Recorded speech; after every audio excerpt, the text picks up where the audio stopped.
Happy March, everybody, and let's take a bump. Once again, let's go over what happened in February.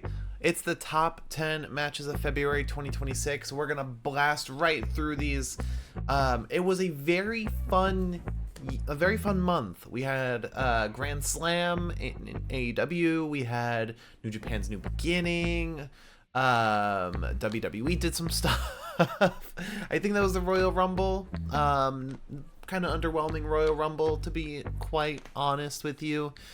But the Women's Rumble was very fun. Very much enjoyed that. But looking over the list of the top 10 matches, quite a bit of AEW. Quite a bit of AEW, not really any WWE. Although, really big fan of some stuff that has already happened in March in WWE. We also had Elimination Chamber, but that was something else. Alright, so let's just jump right into these top 10. First up from AEW Dynamite. The most recent Dynamite, actually. The Mile High Madness Anything Goes 10-man tag team match between Jack Perry, the Rascals, and the Young Bucks versus FTR and the Demand. Just a blast of a match. God, just a blast. The fact that you had the crowd chanting like 2 more tables, like kind of counting. This was very much a fan service match, but delivered in kind of every aspect. I also don't want to go into like details of every match, just that any match you see in this list is one that you should watch. If you are a fan of professional wrestling, I highly recommend any of these matches. Any and all of these matches, definitely go seek out if you haven't already. Next up at number 9, we have from Stardom's Supreme Fight. It was their big pay-per-view, big show of February, and like I've been saying all year so far, I'm trying to watch more Stardom because I'm a big fan of Saya Kamitani, as well as Azumi, Natsupoi, Starlight Kid, and just kind of trying to venture into the storytelling in Stardom a lot more. But the match at number 9 is the Wonder of Stardom title match, Konami versus Ami Sourei. Next, New Japan's New Beginning. Unfortunately, I do want to say I was not able to watch the United States New Beginning because they did one in Vegas as well, right at the end of February, and I was not able to fit it into my schedule. I try to watch one wrestling show a day, and right in the morning to kind of watch while I do work, but I prioritize those that are more popular because it feels like those are more must watch, and so some aren't able to get in, especially if I have a busy month, and February was pretty busy. So number 8 from New Japan's New Beginning, probably the best match of the whole card, Andrade El Idolo versus Gabe Kidd in a number 1 contendership match for the IWGP Global Heavyweight Championship. And then Andrade ended up fighting Yota Tsuji at New Beginning Vegas, and I think Tsuji won there as well. Next up from AEW Dynamite, on February 18th, Kenny Omega versus Swerve Strickland. I mean, it's shocking that this isn't a number 1 because of just like kind of the expectations going into this match and what these two are capable of in the long term. And the fact that this was a match just given to us on free TV is amazing. Number 6. From AEW's Grand Slam in a ladder match for the AEW TNT Championship, Kyle Fletcher versus Mark Briscoe. I think this was, their 7th match? Yeah, just stellar match. Fletcher retaining the championship. Amazing. Next up, AEW Dynamite. For the Women's Championship in a strap match, Chris Statlander versus Tekla. This is kind of the Tekla we've been waiting to see. since she joined AEW, and I'm so happy that she's here, because this version of Tekla is incredible, absolutely incredible. Next up, from AEW Dynamite, this is number 4 in a singles match. The first Dynamite of February, Kenny Omega versus Andrade El Idolo. Both of these wrestlers, this is their second entrance into the top 10 this month, so goes to show kind of how great these two are, that they're in the top 10 twice in 1 month. Next up, number 3 from AEW Dynamite for the TNT Championship, Tommaso Ciampa versus Kyle Fletcher. I am so happy with the Ciampa we are seeing in AEW. I think it's the move that has been needed, that's been needed this whole time.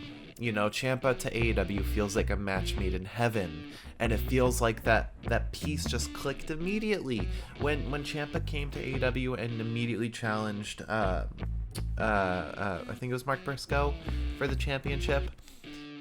It felt so right.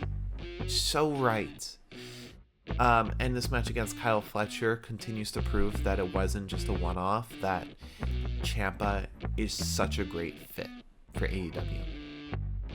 Next up, number 2 at AEW Grand Slam for the World Championship, MJF versus Brody King. Wow, what a spectacular match. I mean, just like the hype going into this too, with Brody King kind of just... I'm so happy with the position that he's gotten to, and because he kind of went into this match as like kind of an upper mid-carder. I mean, he still had the vibe of a tag team champion when going into this, and I'm glad he's kind of been able to elevate himself and have the crowd elevate him to a point of remaining in the main event scene after the championship match. Because a lot of times, especially in AEW, somebody can be in a world championship match and fall right back down after they lose it. You see it all the time with like these championship eliminator matches where, like, you know, it's an attempt to try and move up a mid-carder, or to just get a mid-carder seen by more people. But this is a case where Brody King got over so naturally with the crowd and kind of has been representation of the people, especially with his display of being anti-ice, and the crowd going along with that, the crowd loving him because of that, and also just AEW's insistence on pushing him too, because, you know, a lot of people were worried that after that ice chant that he'd kind of be pushed back down because of Warner Bros, because of, you know, not wanting to be too political, afraid of the crowds, you know, chanting that again. But they kind of they didn't let that scare them. I'm talking about AEW. AEW didn't let that scare them, and they continue to put Brody King in these, you know, big matches, in these main events, and I'm so happy that this match happened, that it was as amazing as it was, and that Brody King is still in a great position on the card. Alright, finally, the number 1 match of February from Stardom's Supreme Fight for the World of Stardom Championship. It is Saya Kamitani versus Starlight Kid. Now, a big thing that happened in this match, and one of the reasons why this is my number 1, is because... Okay, so there was... Starlight Kid was going up to the top turnbuckle and was going for a splash or something, and Saya Kamitani drop kicks her midair and lands in a way that she broke her finger. They took a moment to pause in the match, and they even get a shot of the finger briefly, and it is obviously broken. Like, this is not kayfabe in the slightest. It looks so broken, bent in half, awful. I called my roommate in and was like, you need to look at this because this is disgusting. He's also a wrestling fan, so also just like got a kick out of it.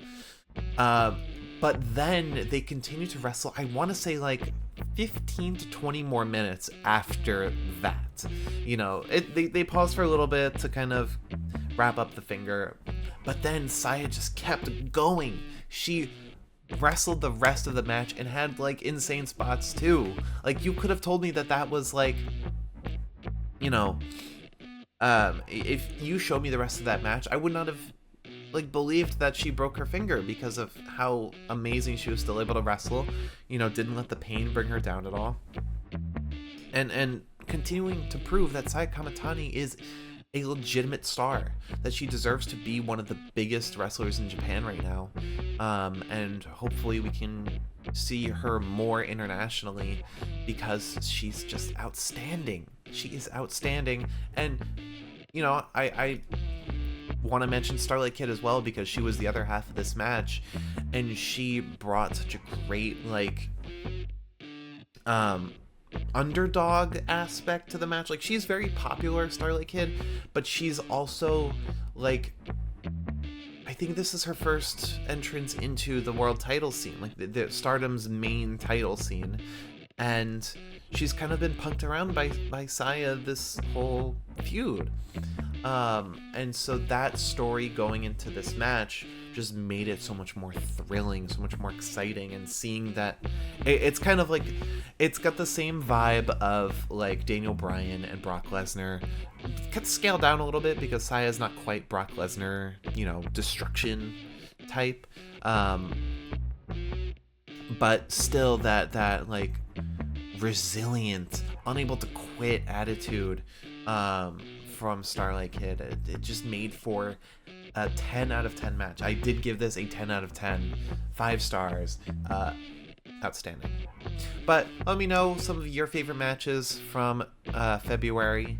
I'm excited to see, you know, what WWE matches you guys were happy with in 2020, in February. I keep saying 2025, but what WWE matches were you very happy with in February? Because I was happy with some, but nothing to the point of top 10. But let me know what you think in the comments, and I'll see you all next time.